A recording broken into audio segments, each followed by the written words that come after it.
Hello again. This is Matthew Davidson here, standing outside in front of my church, or actually what I should say is the building where I attend church services here in Idaho. And I've been doing some work, weed eating and trying to paint. I couldn't do the painting I needed because every time I'd go near the place where I needed to paint, the wasps or bees or yellow jackets or whatever they are would buzz around me. As a matter of fact, you could probably see them buzzing around the camera a little bit when I'm talking.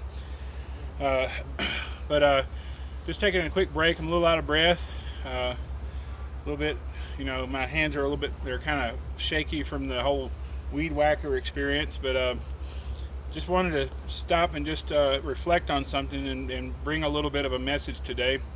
The message I'm bringing is called Going to Church. And now the reason I'm entitling this Going to Church, and the reason I'm doing it at my church or at the church building, is because I wanted you to see and understand that when people talk about going to church, they really probably don't usually know what they mean when they say that. It's just become a a commonly used phrase, going to church. But when they say it, do they really know what they mean? Well, in the New Testament, there are several mentions of the word church in different contexts. But the main context of the church, there you got your individual church, like individual branch of the church. But the main concept, the main meaning of the word church comes from a Greek word, which is ekklesia. And that Greek word ekklesia, the literal meaning is called out ones or called out. Many other languages have words that they use for church that are similar, like Spanish calls them ecclesia. I think the Gaelic word is ecclesia, which they all kind of sound similar. But what the Greek word means, and the Greek word is the one that we have to look at to really understand what it means, is when it uses that word ekklesia in the Greek, the meaning that's conveyed is it's talking about a group of people or a group who has been called out of the world. And we know that they're called out of the world. We know in several places the Bible talks about how we're in the world and not of it. Do not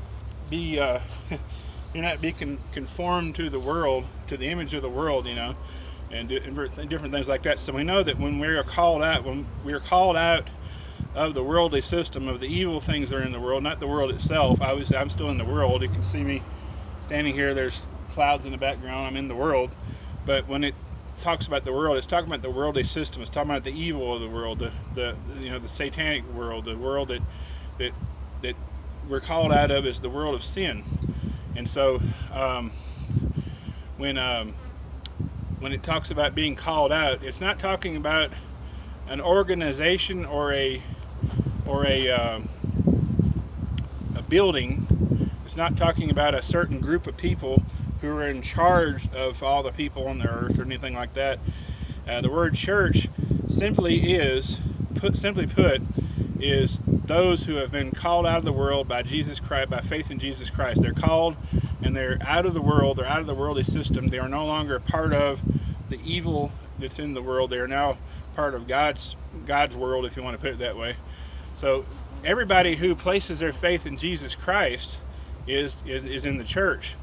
So when people say I'm going to church, what they really should be saying, or what they should know that what they're saying is not that I'm going to church, because you are the church. You are a part of the church. If you believe and trust in Christ, then you're a part of the church. If you don't trust fully and completely in Christ, then you're not part of the church.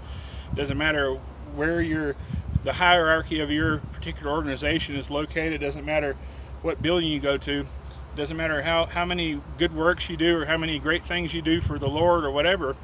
If you are not in faith in Christ, then you are not part of His church. You are not one of the ones who have been called out of the world. You're not one of the ones who are separate. You're not sanctified by His word and by faith. You're not a saint, therefore you're not in the church. So when you say go to church, What you really should be saying is, I'm going to a church building. I'm going to a building where people gather to worship God. People that are the church gather to worship God. You're not going to church. You're simply going to a building that exists for the purpose of worshiping God. You can have church services anywhere you want. As a matter of fact, the early church, the beginning church, the ones that were led by the original 12 apostles, quite often met in basements and caves, all kinds of places. It has nothing to do with the building. It has nothing to do with a temple or a preacher or a minister or a bishop or an apostle. All those beings are great, but they do not make up the church. The church is everybody who places their faith in Jesus. So if your faith is not 100% grounded in Jesus and Jesus alone, and not some organization and not some whatever, then you are not part of the church. And if it is, then you are. Just wanted to let you know that. All right, thanks.